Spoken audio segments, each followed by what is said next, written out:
ওং জননীং শারদাং দেবীং রামকৃষ্ণং জগদ্গুরুং পাদপদ্মে তয়ো শ্রিত্বা প্রণমামি মুহুর্মুহু। শ্রী শ্রী মা সম্পর্কে ঠাকুর বলছেন, ও সারদা, সরস্বতী জ্ঞান দিতে এসেছে। রূপ থাকলে পাছে অশুদ্ধ মনে দেখে লোকের অকল্যাণ হয়, তাই এবার রূপ ঢেকে এসেছে। আবার বলেছিলেন, ও জ্ঞানদায়িনী, মহাবুদ্ধিমতী, ও কি যেসে, ও আমার শক্তি।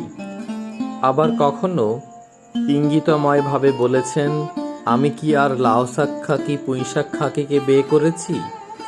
এই প্রসঙ্গে স্বামী শারদানন্দের সঙ্গে জনৈক ভক্তের যে কথাবার্তা হয়েছিল সেটি এখানে উদ্ধার করা যেতে পারে।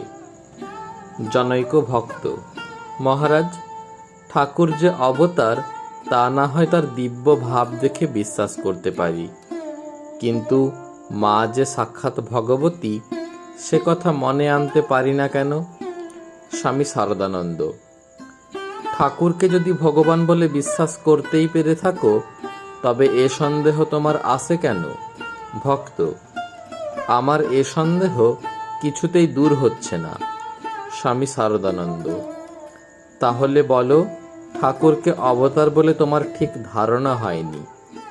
ভক্ত বিনীতভাবে: না মহারাজ, ঠাকুরের সে বিশ্বাস আমার আছে। স্বামী শারদানন্দ দৃঢ় কণ্ঠে: তোমার তাহলে বিশ্বাস ভগবান একটি ঘুটে কুড়ুনির মেয়েকে বিয়ে করেছিলেন।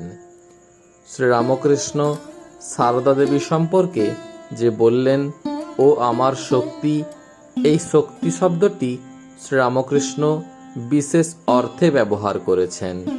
সাধারণত বিবাহিত পত্নীকে শক্তি বলা হয়, কিন্তু এক্ষেত্রে তিনি ব্রহ্ম ও শক্তির কথাই ইঙ্গিত করেছেন।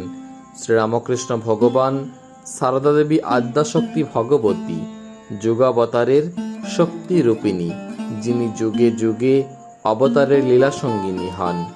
শ্রীরামকৃষ্ণের জীবনে দেখি যে তিনি ইঙ্গিত করেছেন সারদা দেবী, সীতা এবং রাধা। পঞ্চবটিতে সাধনার সময় শ্রীরামকৃষ্ণ যখন সীতার দর্শন পান, তখন তার হাতে ডায়মন্ড কাটা বালা দেখেছিলেন। পরবর্তীকালে শ্রী মায়ের জন্যেও ওই রকম বালা তৈরি করিয়ে সকৌতুকে বলেছিলেন, আমার সঙ্গে ওর ওই সম্বন্ধ।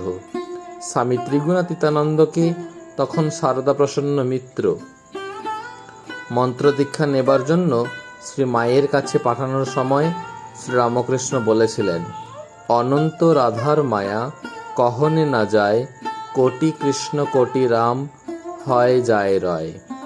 এখানে শ্রীরামকৃষ্ণ স্পষ্টতই নিজেকে কৃষ্ণ এবং রাম এবং সারদা দেবীকে রাধা এবং সীতা বলে নির্দেশ করেছেন।